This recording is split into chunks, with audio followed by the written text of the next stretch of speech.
the late 1800s, two brilliant scientists fell into a feud so bitter it consumed their fortunes, their health, and their reputations. They bribed each other's workers, stole each other's fossils, spied, lied, and even dynamited dig sites, all to win a single prize. Dinosaurs. Their war nearly destroyed them both. But it also gave the world the dinosaurs we know and love today. This is the story of the Bone Wars. Our story takes place in the United States in the second half of the 19th century, a time when the study of fossils was a young and thrilling new science.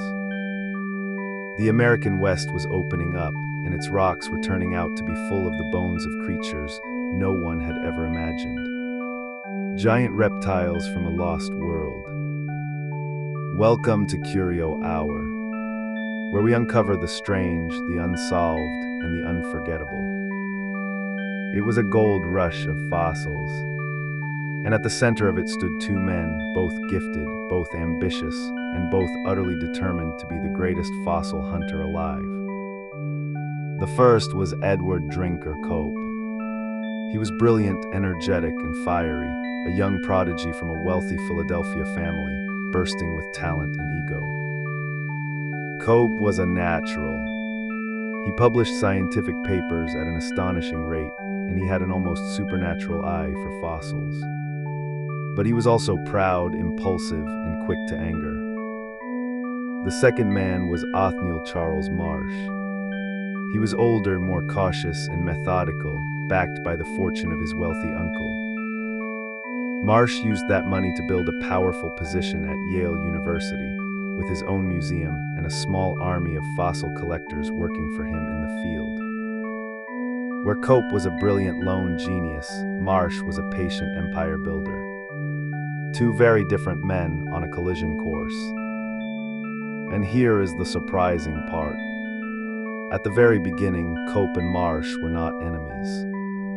They were friends. They had met in Europe years earlier, shared their passion for fossils, and even named newly discovered species after one another as a gesture of mutual respect. But beneath the friendship, a rivalry was simmering. Both men wanted to be first, to be best, to claim the most discoveries. And it would not take much to set them against each other. The breaking point, as the famous story goes, came over a single skeleton. Cope had reconstructed a marine reptile, a long-necked creature called Elasmosaurus. But Cope had made a terrible, embarrassing mistake. He had placed the skull on the wrong end of the animal, putting the head at the tip of its tail instead of its long neck. Marsh, it is said, gleefully pointed out the blunder, humiliating his rival in front of their peers. For the proud Cope, it was an unforgivable insult. Cope reportedly tried to buy up and destroy the copies of the journal showing his error, but the damage was done. The friendship was over. From that moment on, Cope and Marsh became bitter enemies, locked in a rivalry that would define and ultimately consume the rest of their lives. And the battlefield was the American West.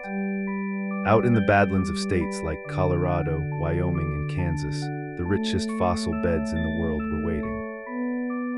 Both men poured everything they had into a frantic race to find, dig up, and name as many new species as possible before the other could get there first. They hired teams of collectors and sent them out to the great fossil quarries, working at a feverish pace to extract bones from the rock. Speed became everything. The goal was to publish the discovery of a new species first, because in science, the one who describes it first gets the credit and the glory.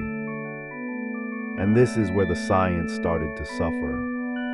In their rush, both men made mistakes, describing new species sloppily, sometimes from just a few fragments of bone. They sometimes described the same animal twice under different names, or named new species from the bones of creatures that were already known. The haste created lasting confusion.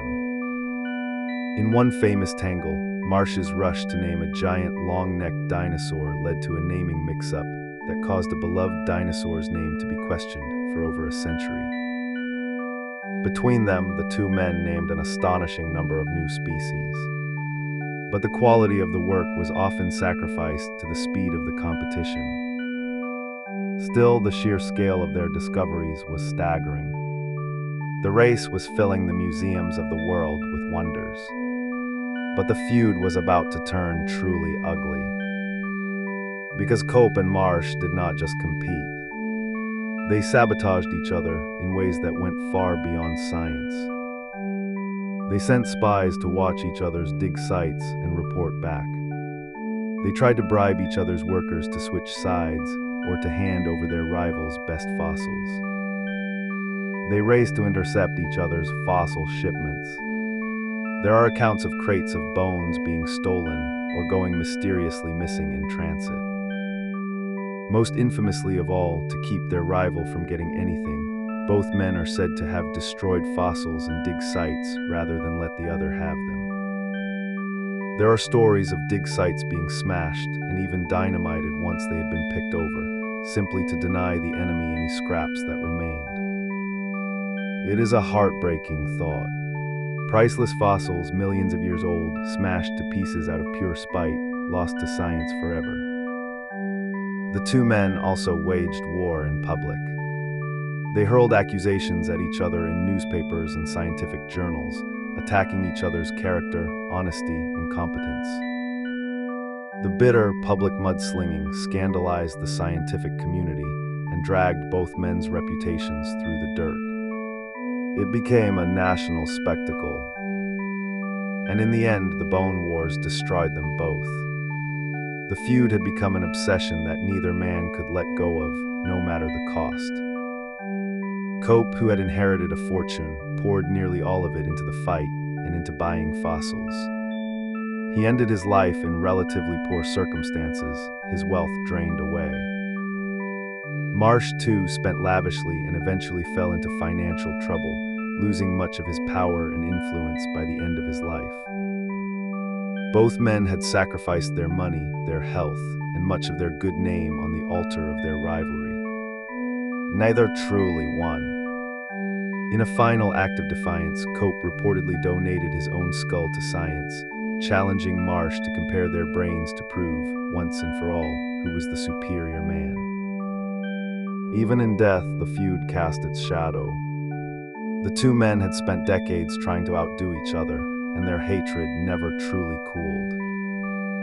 It is a cautionary tale about how ambition and ego, taken to extremes, can consume even the most brilliant minds.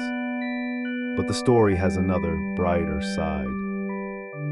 Because for all the destruction and bitterness, the Bone Wars also transformed our understanding of the ancient world. Their legacy is, in many ways, magnificent. Before Cope and Marsh, only a handful of dinosaur species were known in North America. By the time their war was over, they had discovered well over 100 new ones. And not just any dinosaurs. Between them, the two rivals unearthed and named some of the most famous dinosaurs in the world. The plated Stegosaurus, the long-necked giants of the plains, the three-horned Triceratops, the plant-eaters and predators that fill our museums and our imaginations.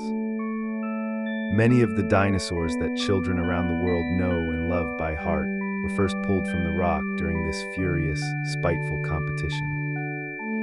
The Bone Wars helped turn paleontology from a small curiosity into a serious, thriving science and sparked a public fascination with dinosaurs that has never faded. Every child who has ever gazed up in awe at a towering skeleton in a museum is, in a sense, an heir to that bitter, brilliant rivalry.